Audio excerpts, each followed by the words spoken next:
Well, thank you, Chair, and thank you for giving me the opportunity to speak to you today about the importance of preserving open tendering for public infrastructure projects, specifically as it relates to Ontario. As your committee has heard during recent meetings, Ontario has a growing problem with closed tendering.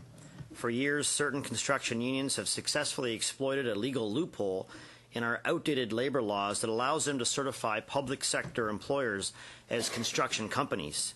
Once certified, these bodies are then bound by a collective agreement that is bargained at a provincial level on behalf of all construction employers and which contains strict contracting out clauses.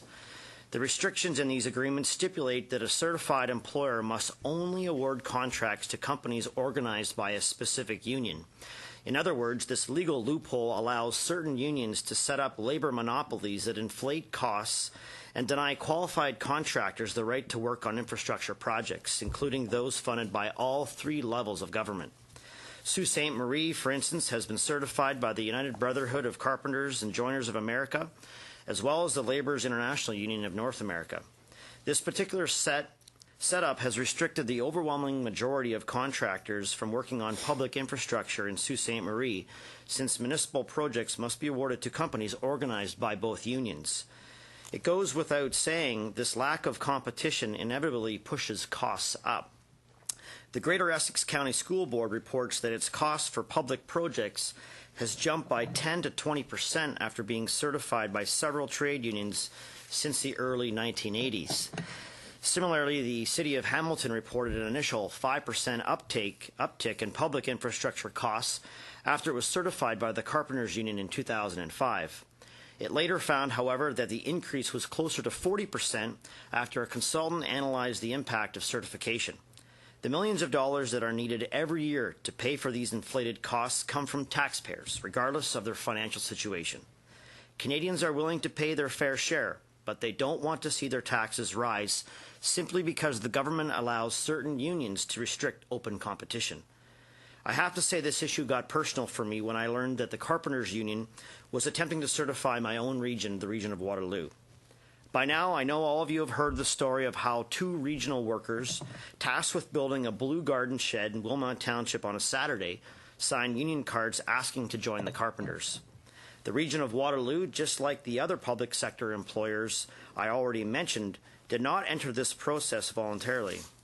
These two workers, who constituted a majority of the workforce that day, took it upon themselves to submit a certification application.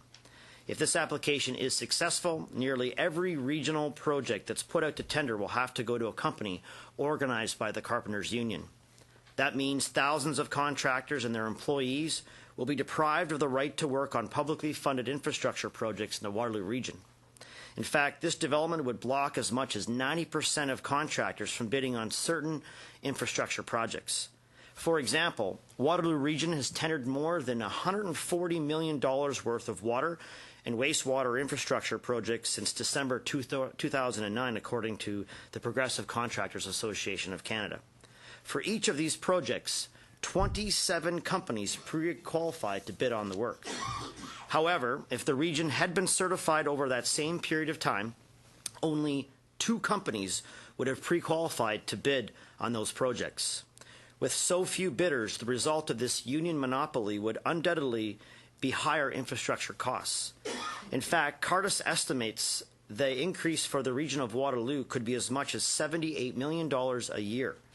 These additional costs would have to be covered by the region, as well as the province and the federal government for jointly funded infrastructure projects, like the light rail transit system, which is worth roughly $820 million. Now just think, if this project were subject to a labor monopoly that pushed up the price by 40%, it would cost an additional $325 million. That represents significantly higher costs for all 3 levels of government. To stop this from happening in my region and to prevent it elsewhere, I tabled a bill in the Ontario legislature last week called the Fair and Open Tendering Act. This bill is based on 2 fundamental principles. The first is fairness. I believe all Ontarians, regardless of their affiliation with a particular union, should have the right to work on publicly funded infrastructure projects. The second is competition. when all qualified, unionized, and open shop companies have the opportunity to fairly compete for contracts to build bridges, new schools, and other public buildings, we can ensure taxpayers get the highest quality work at the lowest possible cost.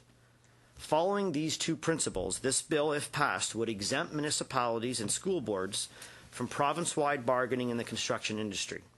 In other words, unions would no longer be able to certify municipalities and school boards under the construction sector provisions contained within Ontario's labour laws. This bill also protects workers' rights by expressly stating that unions still have the ability to organize public sector employers under the provisions in the Labour Relations Act not related to the construction industry.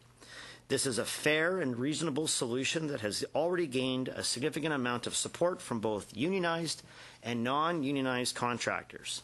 In fact, to date, the Christian Labour Association of Canada, Merit Ontario, the Ontario Road Builders Association, and the Progressive Contractors Association of Canada have all backed the Fair and Open Tendering Act. Having all of these organizations publicly endorse this bill demonstrates the overwhelmingly support from both unionized and non-unionized contractors to preserve and maintain open tendering in Ontario by correcting a long-standing problem. Although closed tendering has been identified as a major issue for quite some time, municipal leaders have not been able to persuade the Liberal government in Ontario to act. The large Urban Mayors Caucus of Ontario passed a resolution in 2008 calling on the province to exempt municipalities from province-wide collective bargaining in the construction industry, but unfortunately it fell on deaf ears. So clearly there's a lot of work to be done at Queen's Park to get members of the provincial government on board with this legislative solution. But if history is any indication of the future, I'm sure the province will need an incentive to act.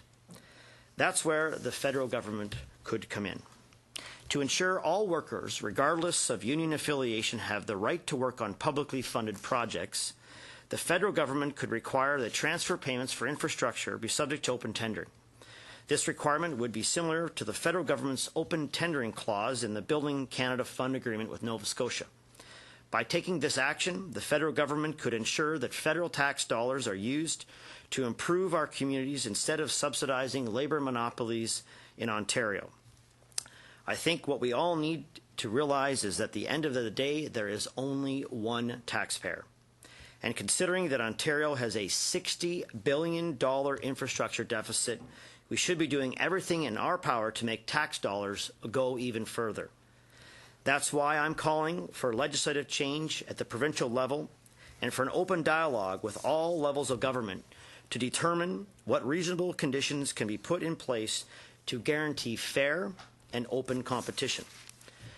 Ensuring that all workers have the right to work on publicly funded infrastructure projects would be a good first step to bring our labour laws into the 21st century and to protect taxpayers across this country.